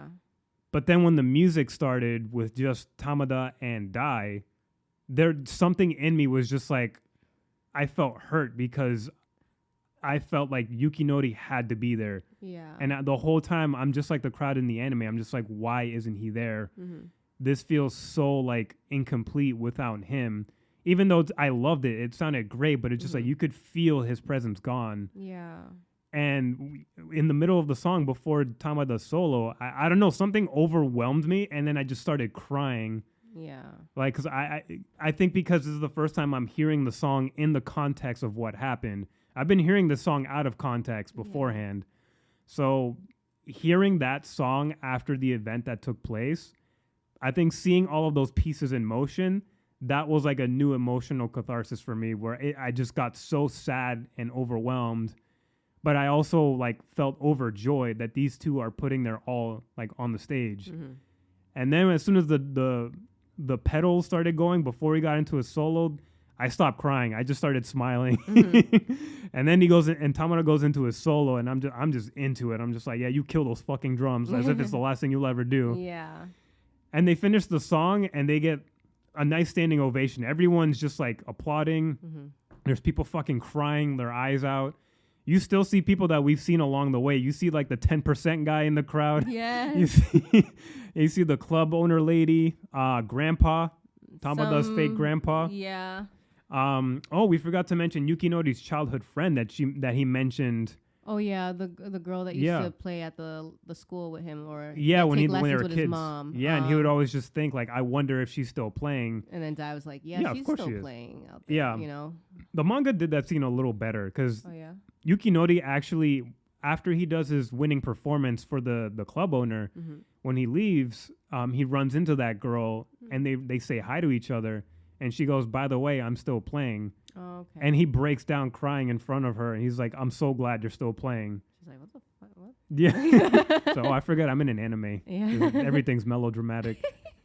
So we don't get that moment but she's in the crowd, and she actually does get to see him play, because after they finish, their show, they mentioned that there's going to be an encore. They go, Dai and Tamada go backstage to refresh. And then to my fucking surprise, fucking Yukinori's walking in with his mom, and he's just like, "Did you guys know that you could just leave the hospital whenever you wanted to?" Yes. I was like, "What?" It was so He's over funny. here with this busted ass like right arm, like eye patches all over his face, like. This just happened to you yesterday. How are you walking around? But then I forget, it's anime. It's you have to exaggerate some things. No, it's Oxy. And Oxy. It's a lot of painkillers. Yeah. Because I was thinking the same thing too. I was just like, you got bodied by a truck. Yeah, and you over here walking around now, just like, and and he's just like, yeah, I'm gonna play in the encore, guys. Yeah. And then they're overjoyed. Like, I love seeing Tamada's reaction. But then that happy moment quickly gets really sad, because Yukinori's like, this is the last time we're going to play, right? Yeah. And Tamada's like, what? And then Yukinori's like, yeah, like, you should know by now, like, Dai is going to go on his own. And I think Dai knows it too. Yeah. And then you see Dai, he gets very emotional, because he knows that as much as he wants to be part of this band, he knows that he has to leave. Because they had a conversation early on in the movie that jazz bands, they don't last very long. They are the shortest lived type of bands compared to rock bands, compared to pop, compared to R&B groups. Jazz bands, they rotate so quickly. And that's just like the nature of the genre and the industry. No band ever stays together for too long. So they basically have like one big breakup moment, and it was so sweet and it was so sad. And it was so not in the manga. Yeah. Because I was so shook, because in the manga, Yukinori never makes it to So Blue. He doesn't show up to play the encore. There is no encore. They play that one song. They play their other sets, but we don't see that in the manga. Yeah. And then they go visit Yukinori the next day at the hospital to say their goodbyes. Oh, wow. So it's a way more realistic ending with the manga. And I think the director and writer was just like, I don't know, man. This might be a little too heavy, so let's lighten it up a bit. Yeah. Let's give Yukinori one more chance. In the manga, is it said that Yukinori might recover fully as well too? They don't know. They don't know. Yeah, he mentions that they don't know, but they keep the same things in the movie as well as the manga, where you still see him writing music. Yeah. So even though we don't know if he'll ever be the same physically again. He's still gonna keep playing, because he was playing with his left hand at the thing with that left hand, and then he was also, as you said, at the end, he was still writing music, still playing, and he had the cast on the right hand. Yeah, and I know they mentioned like there's a chance that you might recover fully, like you might be able to play again. So we don't know. The fact that you said that the manga ending was different, he never shows up, and they go visit him. I was a little more brutal. Well, yeah, I was just like, is there a chance for him to get back to playing as well? But when you told me that, this doesn't happen, and then I was like, really? I was like, that was such a nice surprise for me. I like the little joke where he's like, you could just leave the hospital. I'm like, yes, you can, sir, but what the fuck are you doing here? Yeah, he said, I'm gonna play with y'all. Yes, and the emotion when they came back out, and everybody's like, oh my god, shit. The uproar. Yeah, people were confused. They're like, huh? Yeah. What? You see Yukinori's childhood friend is just like overwhelmed with joy. I'm like, she gets to fucking acknowledge and see that his playing. So that was like a beautiful moment of them reconnecting and being able to play one last time. I was not ready for that. I am so glad I didn't see like any like detailed reviews about it or anything. Yeah. I really did not expect that. And I think that is a very nice change of pace for the movie. Definitely no complaints from me about that. That I think that worked great. And so they play the song First Note again. The very first song they played together as a group that they all fucked up on. So they play that again, and they're just playing it naturally. Like they've been playing it for like nonstop. They didn't get to rehearse this. It's just like you just reconnected with this guy that got out of the hospital, and then now you guys are playing like you've rehearsed it like for hours beforehand. Yeah, it was so good. His piano playing, you could tell that he is taking all the lessons that he learned and putting it into his playing, and he's just playing left hand. Exactly. He's not able to play left and right to be able to comp the chords and melody at the same time. He has to do it all with that left hand. Animation is superb. There's like this gradual growth of like the animation style of like the psychedelic colors that's like very impressionistic and very like almost watercolory. And then it starts solidifying into like them being in outer space. And that's like their culmination as like, oh, they've reached the climax as a band. And Dai is shooting off into like further beyond as a solo artist. Like you see that on stage. And the music playing was just so beautiful. The animation, the colors, just knocked it out of the park again. And I wanted to cry all over again. But I was like, I can't handle this more than once. And it was very emotional to watch. And I thought that was a really great, solid way to like end the movie, basically. And it basically, I love how it ends on them ending on like the last note of the song with Dai, ending that last note. And then it cuts to black and we see credits. And I'm just like, I want 5 more minutes. Yeah. I just want 5 more minutes. Which we do get. Like after like the mid credits, we basically get the last scene that is written in the manga, which is we see Yukinori in the hospital, and he's writing his song, and he gets a call from Dai, who's basically about to leave for Europe because that's his next journey in the manga. So he's telling him like, I'm going to Europe, and I just want you to know that like I appreciate everything you've done. And then he tells him like your piano playing is my favorite. And then that just strikes Yukinori like right in his chest. Yeah. And then just breaks down crying because like he feels like he's being recognized by someone great, but it's also like just being recognized by his friend. And it was so like nice to see. And then he tells him like, shut the fuck up, just go leave already. Yeah. I'll catch up with you. And we see that he's writing a new song called Blue Giant. And then that's the song that we hear in the end credits, which is one of my favorites. It's a very nice, soft, slow jam, but full of like emotion and raw energy. And then that's basically where the movie ends. And we also get one final interview section of Dai's teacher saying, oh, like, jazz musicians talk about the concept of someone being a blue giant, which is like this star that burns so hot and so fast, it goes from red to blue. And that's basically a reference to Dai. He's like the next blue giant. So like, yeah, Blue Giant sounds like a very jazz song name, but it's literally a reference to a burning star in space. Yeah. Which is why they culminated all the like the background animations up to like this intergalactic background at the end of their performance. Is we're seeing Dai turning into that star. Yeah. So, and then that's where the movie ends. And man, everyone sat there stunned for like a good minute, and then people just started clapping. It was good. So, yeah, this movie, God, it delivered everything that I hoped for and more. Like, especially with that ending that I was not expecting with Yukinori coming back. I really can't think of any complaints. I think the CGI thing might have been the only thing. Yeah. Because I can't complain about the material that's cut.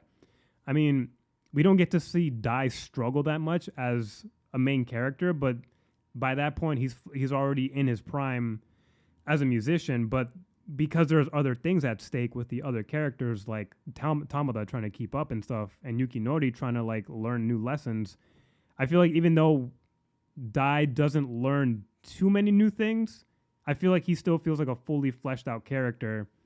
That would be like my minor gripe, because I wish I saw him struggle a little bit more. But the whole group struggled as a unit. Yeah. So that added plenty for me. Yeah, this movie is so freaking beautiful. I feel like I talk too much now. You say stuff after the movie ended. So the How did movie you was feel? beautiful. Dai learned stuff. Yukinori learned stuff. Tamada got better at drums. No, no, everything that you're saying about the film is I agree with it, except for the CGI stuff. But yeah, I really enjoyed this. I feel like I might want to read it, like I said, just to get more context about the character and a little bit more background. I am hoping and looking forward to maybe a sequel. Like, I think there definitely will be. I'm wondering if how long that would take, though. I mean, they already have the story. It'll take a couple years. Yeah. They already have the story written. They have translation in I think in German and and French too. And French, yeah. So I'm just like, the story's there. We just aren't able to read it and know what happens next. In Supreme. So I think that would be really, really good if we could see another movie, because I want to read it, but I also don't feel like it's so necessary. Like, I'd be fine going to see. It's really not necessary. Yeah, it's only if you want to get more context into like more different relationships that you couldn't fit into this movie. Yeah, like Dai has a whole love interest story that's like kind of sad because they never get to be a couple because they both recognize his career path doesn't have room for romantic relationships right now. And it sucks because they have such a cute, nice like bond going with each other. But yeah, there's so many moments like that you just couldn't fit in this movie. So yeah, if you want to find out more like other context as to how he came to be this kind of person, reading it is fine. But the great thing about this adaptation is you don't need to read anything to get any context. And I imagine you won't feel that or need that in future movies.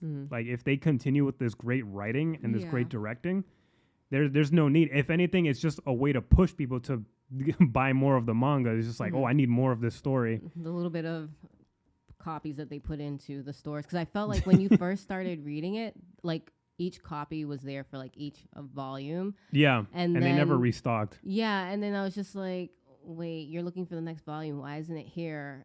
And I'm like, gosh, you did something. You put something out there, because now people are picking up Blue Giant. And I was like, those books have been sitting there for every time we would go into like Newberry Comic. Like, you would mention like wanting to maybe read that, or we would pass by because we always like look at everything alphabetically, and I would always see it. It's never touched. Yeah.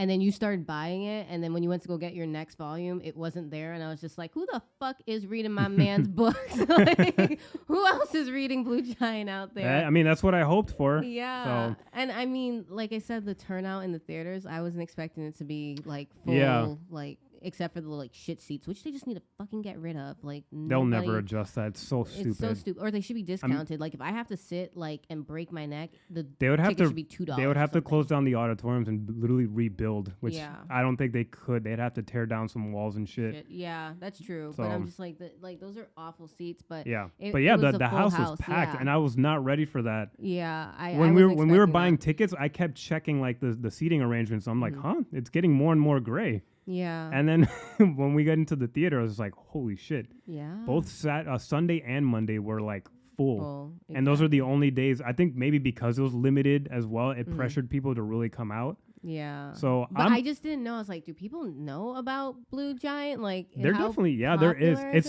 I mean, it's not a huge like population of people, but it's a significant amount. I was surprised. I honestly, not because because it's so niche, like an anime about jazz. Like, anime is now more popular than it ever has been when it first came to the West. But to make an anime about a genre that people don't really listen to, like in terms of popularity, like that's a very niche thing. So I didn't really expect the house to be packed like that. And I'm glad it was, because we had a great turnout. It was a great crowd. Yeah. Everyone was enjoying it. They were respectful.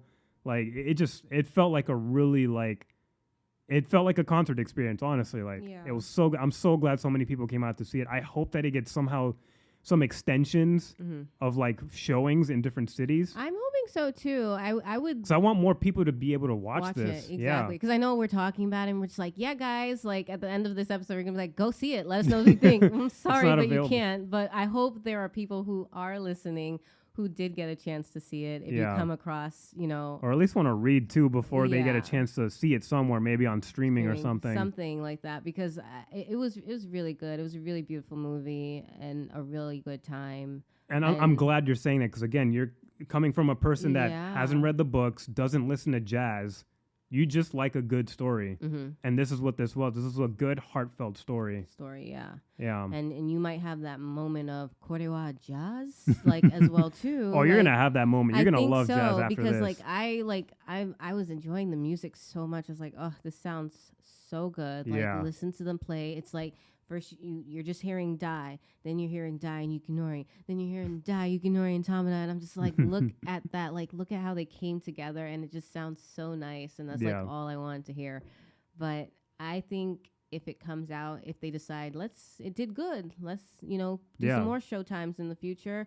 I hope that everybody listening gets a chance to go see it if we've convinced them. And I hope we have. And or pick up the manga and read it, or watch Alvin's video about the manga on his YouTube channel if you're not ready to pick it up and you're not certain that you should. I think that would be a good thing to do, because I think I'll definitely pick up the manga just because I like the characters. I really like them. Yeah, the characters are more. The characters are what won me over when I first started reading. So it only made sense to try to recapture that in the movie.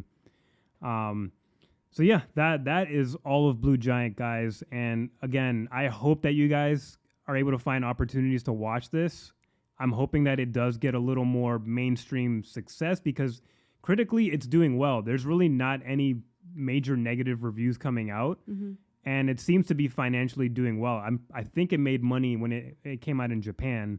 Now that it's starting releases here, and if the Boston release was any indication of how good the turnout is, maybe it'll make money overseas as well. So I really hope you guys do get a chance to check this out. Whether you read it or watch it, it is a story for everybody. I know it's jazz, and a lot of people don't listen to it. But trust me, it is more than jazz. It's jazz, and it's a lot more. Yeah. And I freaking love this adaptation. This is one of the best adaptations I've seen. So what are you going to rate it? Like a rotten potato or something? Oh, yeah, it deserves the worst, because it's just, too much jazz and too much dick jokes and too many black cats walking around just being ominous. Yeah. This is easily getting the most potato for me. Ooh. I was I was oscillating between loaded potato and most potato after the theater, but after coming away with basically almost no complaints and feeling full and feeling energized after this, and feeling like I've watched a new piece of material, even though it's based on something I've read, it's the most potato. It's got everything you need. It's gonna fill your heart. It's gonna fill your soul. Whether you like jazz or not, this is going to be a story that you can connect with. And it's just a really fun watch. And it's such a feel-good story. There's drama in it. There's tragedy. But there's triumph. Yeah. And it just feels like a full, complete life story that anybody can connect to in some way. This gets the most potato. How about you?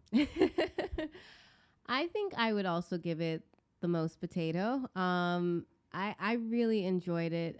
Everything, the music, the characters. I want to know more. I feel like it delivered and did what it needed to get someone who doesn't listen to jazz like that. I mean, aside from you listening to jazz around the house and in the car, I don't really do that on my own. And I felt like I was really feeling the music, and I felt like, for me, if it's able to do that for me, someone who's not even like at all the least bit interested in jazz, I think that they definitely would be, with the story, the characters, the way Dai is. It's just like, how can you not like him? How can you not be rooting for him? He's infectious. Yes. Yeah. And then you got Yukinori, who's just like, fine. You show me his picture in the manga. It's just like, that's my new boyfriend. Can't wait to see that in the theaters, And then Tamada, I didn't really pay much attention to him when you would like mention him, if you mentioned him at all while reading. But I was I was rooting for him. Yeah. And I underdog. love that. Yes. I was so excited like for all of them. I was just like, well, this is great, because I'm not like a music person when it comes to jazz, but I said, at least I have that part that I love when I'm watching like anime, like the power of friendship. Like I'm like a sucker for like those tropes and those stories. And I was like, they're doing that, they're delivering it. I love the like the relationship between Dai and Tamada and how Yukinori's pulled into that too, and how they're just being friends. They're good, they're solid for each other, and I enjoy that so much. So I said, you have that in the movie, you have the music, you have the art, like it's what more could you want? Yeah, you know. And it just it's those things that it's one of those moments where like you just remember that anime, even though it's animated, it like a good anime series or movie always transcends its medium. Like it's animated, but that doesn't mean you don't take it seriously. Like this tells stories that you wouldn't get in some live action stories sometimes. Like if because it's all in the writing.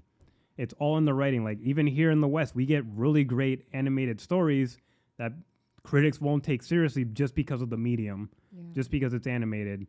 So this is a story that just like delivers. And it honestly, like, I want to explore more music related movies after watching this. Though I feel like the last thing we've watched that was music related was like, well, I showed you Whiplash, but I've seen that before. And before that, Sound of Metal, which was like 2 years ago or something. Oh, yes. Like I just remembered that we watched Sound of Metal for the Oscars. Was good. You guys watch that if you haven't. Yeah, that is a really great story. A lot. That was I was. That was a good indie film. I mean, like I said, I cry for everything. Yeah, Riz Ahmed is great in that movie. Yeah.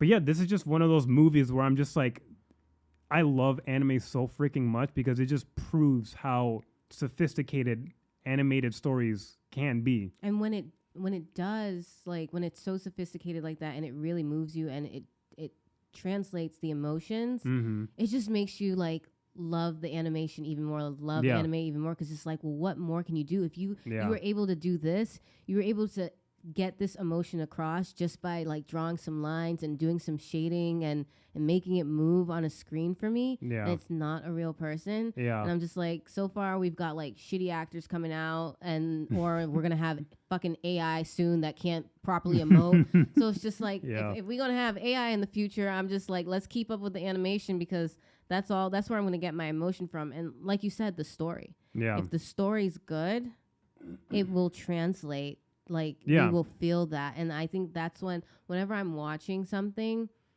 I don't care how big the star is, I don't care what their rap sheet, the filmography and all that stuff, and I don't care how flashy anything can be. Like if the story's good, that's going to come across and you're going to feel it. And it does have to match the animation as well too. You want that to match to like bring everything together. But it's always like we were talking about in like our previous episodes for I forget what movie it was we were talking about, but potential. It's always like, it's like on the tip of your tongue, like why, like you were you're just almost getting your there. balls tickled and you never bust. Yes. But when the animation comes together, the story, and you're just like, that's when you get so emotional. That's when I'm crying. That's when I'm like, yes, this is what I needed. Like I just needed a good emotional, just like catharsis. Yes. That's essentially what movies function as, just to varying degrees. Like, I have not cried that hard since Everything Everywhere All at Once. And I don't remember you crying for that, but you I cried. was just like, oh my God. I cried for that, and that was great. I'm like, why are you? I'm like, every time you cry for something, I'm just like, really? This is where you're crying? But I'm just like, I cry for everything. Makes the most sense. So I know. I'm emotionally stable, so. Oh, sure.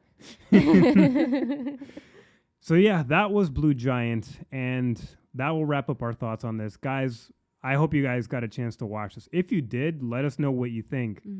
If you haven't watched, let us know if you really want to watch. Like, I'm curious to see what the gauge of interest is with this one. I really want this. Like, again, I have a bias. I am a musician. I'm a music lover. But this is just a great freaking story that needs to be shared with everybody. Yeah. So I really hope you guys get a chance to listen to this. Yeah. So 2 Most Potatoes from us. So that'll do it for us tonight, guys. Thank you so much for listening to our latest installment of the Most Potato Podcast. Don't forget to subscribe to us if you like what we're doing.